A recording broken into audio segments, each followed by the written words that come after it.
आज की कहानी सभी माता पिता के लिए है।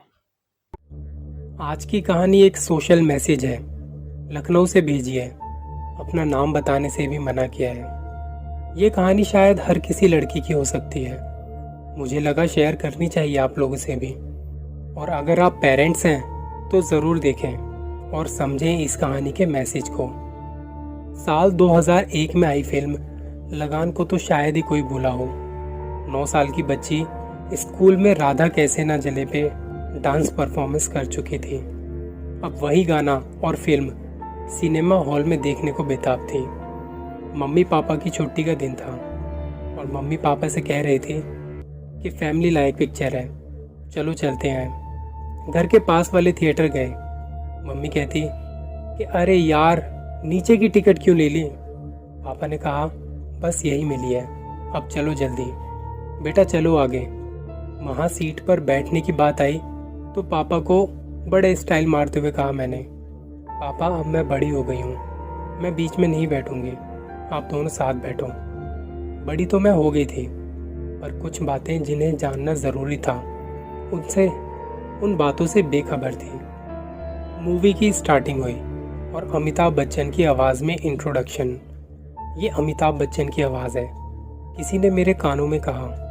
मैंने देखा तो एक अंकल थे। फिल्म चल रही थी, लगान के बारे में बात चल रही थी। फिल्म में जो हो रहा था उसकी दास्तान फिल्म से ज़्यादा मुझे ये अंकल बता रहे थे। मुझे उलझन सी हो रही थी उनकी बार बार की बातों से। अच्छा नहीं लग रहा था।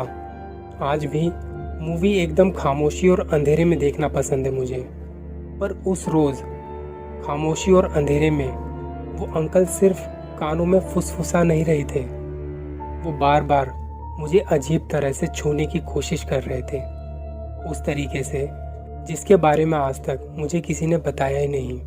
मुझे समझ नहीं आ रहा था कि इन्हें कैसे रोकूं। मुझे बड़ी घिन सी आ रही थी। उस समय इतनी उलझन में आंसू के 2 कतरे कब गालों पर आ गिरे पता नहीं चला। 9 साल की अब तक की जिंदगी में बैड टच के बारे में ना स्कूल में किसी लेक्चर में बताया था, ना नानी दादी की कहानियों में, और ना ही किसी दोस्त रिश्तेदार ने। उलझन तब और ज़्यादा उलझा देती है जब उसकी वजह नहीं पता होती, और मुझे उलझन हो रही थी बाजू में बैठे उस अधेड़ उम्र के आदमी से, जो अपने गंदे हाथ और आवाज़ से एक बच्ची को तड़पा रहा था।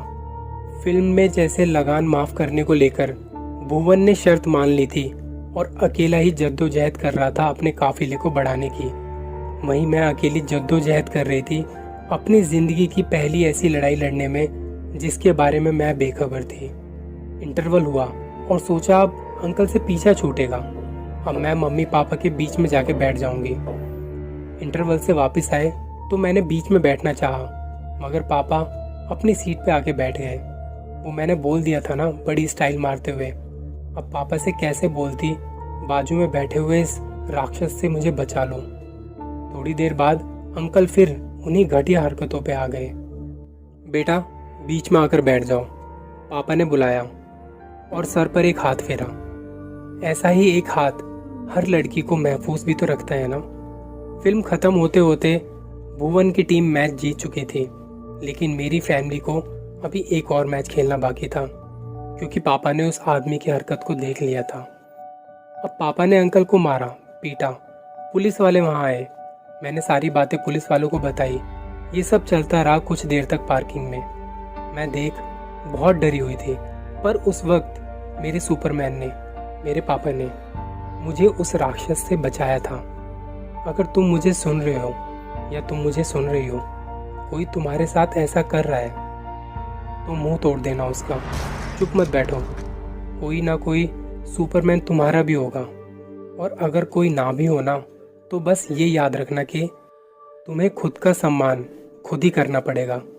हर बेटी को अपना सुपरमैन खुद ही बनना पड़ेगा।